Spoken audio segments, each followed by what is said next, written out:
How you guys doing? Yes, we're starting up with another project team for Godforge Quests. So depending on what legendary hero you have picked, we have been building teams for you so you can keep a lookout of these rares, maybe epic heroes on your starting summons to get through some of the early game content and to actually give you some potential spicy options when it comes to learning about what weapons, what imprints to be using. And today we are doing Heimdal, the main man himself, one of the most favorited defenders in Godforge Alpha, and even in the mini quests. A lot of people are picking Heimdal for good reasons. He is a very powerful defender, and we're going to be going through that in today's video. So smash a like, comment, and subscribe. And on top of that, if you guys want to join a Pantheon, you know what to do.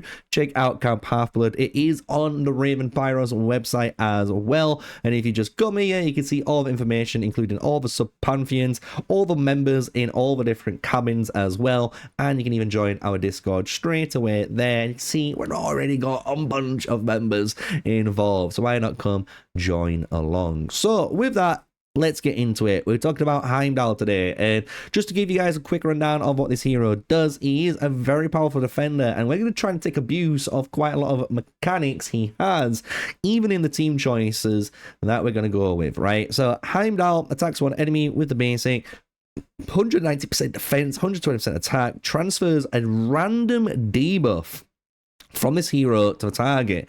If any blaze, bleed, or acid is transferred, you activate them after transferring. I think this is new, so it stops it from infinitely stacking now, which is good to see. This means then anytime you're going against bosses, and again, any sort of enemy, if they try and place a debuff on you, you're able to basically fling it back at them, which is pretty nice, honestly. It's quite a nice little bit of basic abilities here.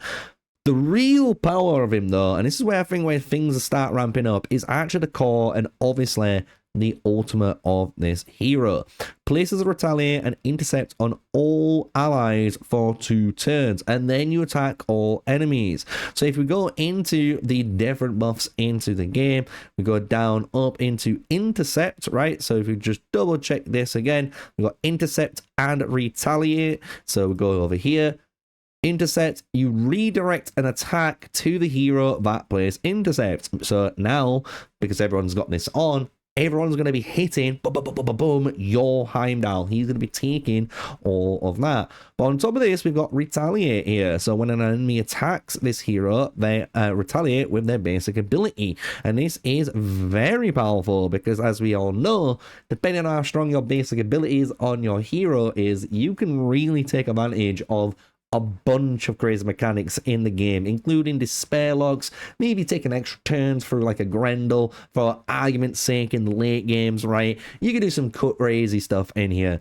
So then his ultimate is the Shield of Asgard. You place the defense up 2 on all allies for 2 turns, then place a shield for 300% of defense on all allies, and then place protection 2 on all allies except this hero for 2 turns. These buffs cannot be removed when placed on heroes from Asgard, right? So you can try and play towards Asgard teams if you want to, but in the early game, I'm not going to recommend that because it is going to be kind of hard to try and find the perfect Asgard early game team that you can just start kicking the head out of, and you gotta hopefully summon those exact heroes, right? But really powerful. The only other thing you can see here is allies under any buff have a 50% chance to reflect any debuff received. So it's really good, as you can see, because we're able to place up to 1, 2, 3, 4 buffs on our team, and this is going to allow them have multiple, obviously, good chances over times to keep these debuffs getting, you know, reflected back. So Heimdal, really good defender if you're not guessed it. He is phenomenal, absolute monstrous. I've got him in A tier because I don't want to put him up here. I do think there's some really good heroes that you could pick alternatively to him, even if you haven't played with them yet, which is good in my eyes. But I do think he's an absolute top pick. He's just, like I said, other content creators' top picks, which isn't meaning the bad by any means, right? So going into the team though, we're going to be taking advantage of a couple of things, and the really big thing to talk about, honestly, is the weapon and the actual imprints that we can be picking on this hero, because there's a lot of different ways you can technically play Heimdall in technically the way you want to play the game. And that's quite interesting. That I didn't really honestly think was going to be the case when it came to picking this team. But the first thing to realize is I'm going with Guan Yu as my starting hero. And I do think if you go Heimdall with Guan Yu, you are probably going to get the best bang out of your buck, because we know how powerful Guan Yu is. This hero, for a starting hero, does percentage max HP on the target, and you're able to place Drain 2 onto the enemies, which gives you some self-sustain now in the team through your DPS and your defender alone, right? So that's really good on paper straight away. Everyone knows how good Guan Yu is with his AoEs on his core and on his ultimate that he's able to do, right? So very powerful hero to start off with. And the fact that we get this hero in our team and we're able to use our Retaliate now, you can see why it's a really good pick up for Heimdall, because he's gonna be dealing some damage, but he really needs someone to pick up the slack. And Guan Yu, honestly, can nuke, man. This guy can do some insane numbers as a rare hero when you build him correctly, because of his natural damage plus the max HP that you're able to apply onto him, right? The next two slots is quite easy. I honestly think because of how this setup is, you can go down two different routes. You can go down the safety in numbers route, as I call it, which is running a double defender comp. And this means you can run Gawain, you could run even Tristan, which is in the early phase. We could run even maybe like a Heimdall Duat, why not, for more of an aggressive defender that you've got in your team. And what this is enabling you to do is basically use these two defenders to really keep the shield up on your team. And in cases where the shield breaks and you've been chipped a little bit of damage, this is where Isolde comes in, or any sort of support that could heal either all of your team immediately or use Mend on all your team again to kind of heal them up over turns, because then the heal will heal you back up while your two defenders keep you shielded, keep you defended, while your main DPS just grinds through the content. Now that's just kind of like one way we can look at this team. Another way we can look at this team is actually quite disgustingly the opposite. We can play heroes, especially in the rare category, like Skadi, right? So if you go for someone like Skadi here, we know this hero is the queen of alpha for CC. She just applies so much freeze through her core, and she can do this through her basic ability too. So the fact, again, that you can put Retaliate onto this hero basically opens up an additional option for your Heimdall here to have extra CC built in. You could Skadi basic one turn, try to lock someone down, Heimdall core to get the Retaliate going up. If the target Skadi again, she has a chance to fire back and freeze that target again for another turn skip. So having two people frozen and only having to worry about two people for a turn, allowing your Guan Yu, your Heimdall, and potentially either a defender or a healer in this case, will allow you again just to be going through it. And you could even pick heroes like Imhotep here, which wouldn't be a bad option as well as an epic hero that you might find laying around later on through maybe campaign progression. Imhotep gives you the place reflect on his hero, which is nice. You reflect the next non-resisted like debuff, so anyone tries to debuff you, you ignore it. But what's really nice is you heal all allies 25% of their max HP, but you also place Stalwart, which means the hero is immune to disables for 2 turns, which is again very powerful, because when you look at this team in general without the Skadi, if you get disabled, you're kind of ruined right now, because you're going to get interrupted. Someone might snipe the Heimdall. They might even snipe the Skadi just so you don't have that crowd control anymore.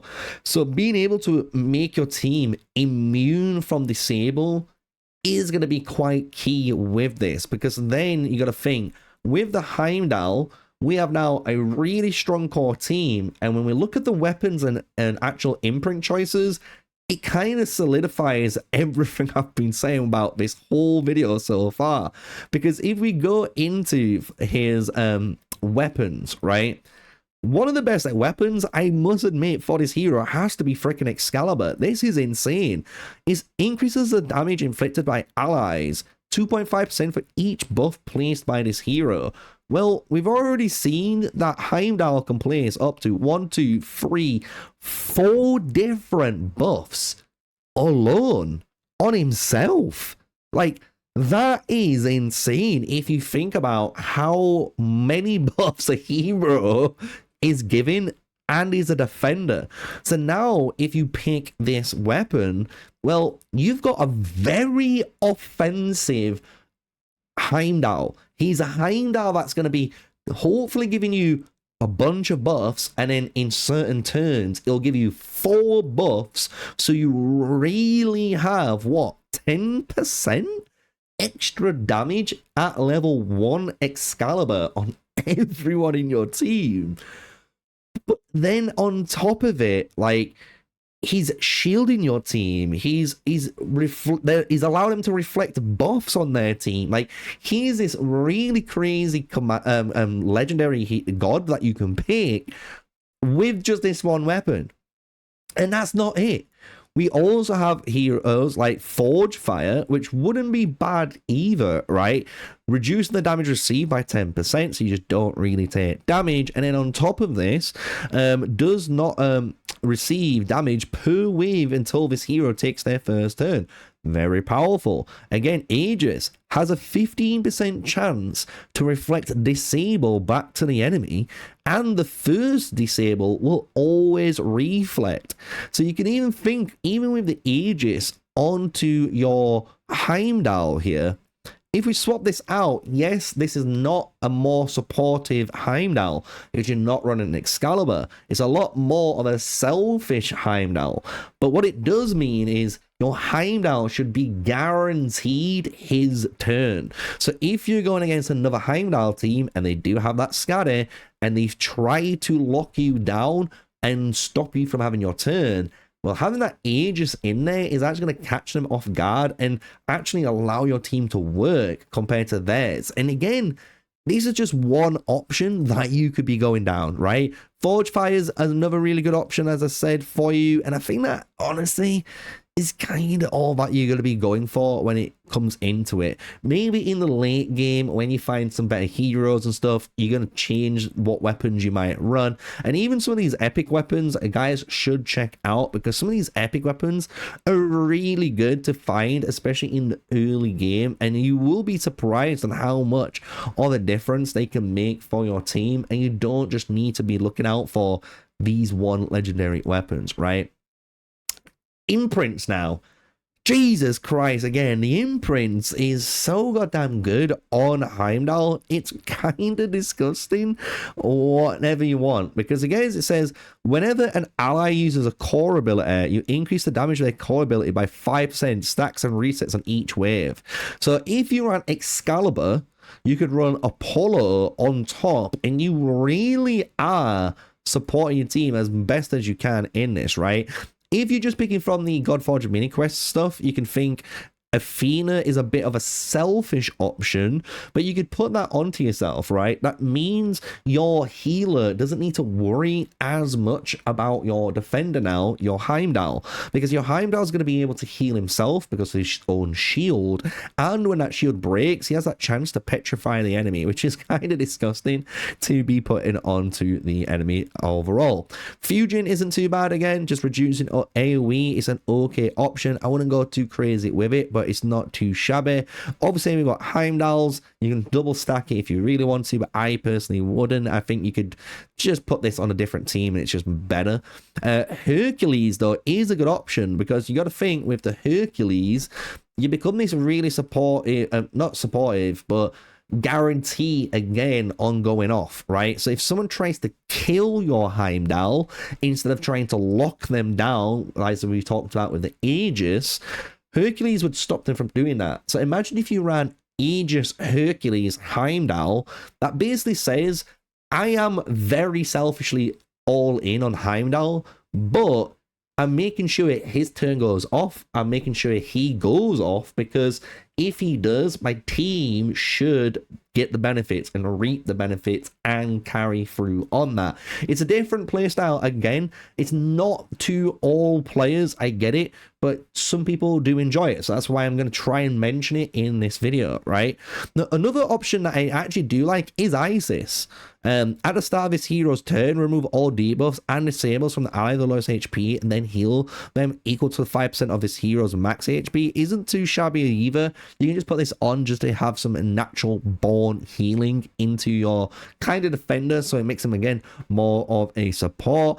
Here you can put Morrigan. I think Morrigan's a really good one. You can put onto him again when an enemy receives a buff. You have a 50% chance to basically reduce that duration by 1 turn. And if they get a debuff, you're able to increase that duration by 1 turn. Because if you have, again, the Morrigan buff, with like an Excalibur build, your Guan Yu you got in your team places Drain 2, well, we might have a 50% chance to get that on an extra turn, which is really good uptime. We can also receive, if we go against an Apollo team, you can potentially just stop their mens. I'm just saying, right? You can do some crazy stuff. One which I did pick in the video, as you probably noticed, is Pazuzu. And again, this is a very interesting imprint, and I actually like it a lot on Heimdal. Because what this means is when an enemy gains a buff, you increase his hero's turn meter by 5%. But if the enemies gain 3 buffs in 1 turn, this hero gains extra turn. And I really like that, especially on the Excalibur builds for Heimdal. And why I like this is pretty simple, right? Because whenever an enemy gets a buff, you're going up in turn, which is great. But if you really wanted to be as greedy as possible with Heimdal, you could have this hero fully kitted out, maximum defense, maximum stats, ignore speed, with the intention that if you go against enemy Heimdals and you go against enemy teams that you know are going to place at least 3 buffs within their first rotation, you can literally just cheat the turn, get your Heimdal into basically 3rd turn potentially, and then just core off and get everyone retaliated up and everyone with intercepts ready and everyone is getting just buffed through Excalibur, right? So it's a really clever imprint, but the way it works, as you can imagine on the imprint, it's all about the enemy that you're going against. And maybe in the early game, you're not going to get too much value out of this because obviously you might just be killing everything too fast. But you got to think in the mid and especially in the later game, when you're going against, even in PvP, if you're able just to cheat that person's turn without them knowing because you have the Pazuzu imprint with the Excalibur, I actually think it's a very clever way to actually get this hero out into the combat without needing to actually, you know, do anything. And what's crazy, it says is it's when. So I don't know if this is once per combat, but it seems like if I'm able to do this 1 time, maybe they place another 3 buffs and they go up to 6 buffs, I get another turn again, and I can keep cheating more turns on more turns. So I think this is a very maybe powerful and underrated imprint that people should potentially have a look at and see what happens, right? Another one you can put is like Quetzalcoatl. We can run down here. Sun Wukong isn't a bad option either, because again, you can place Immortal onto yourself, and if you join into the attacks, it's not too shabby at all, because again, you get to reflect potentially any of the debuffs that you have onto your team. When this hero intercepts an attack, heal an ally attack and place barrier on them. This isn't too shabby either. Tian Long, I actually really like this one for him as well. So you can see there is, I'll be honest, even Ymir is a really good option too on Heimdal.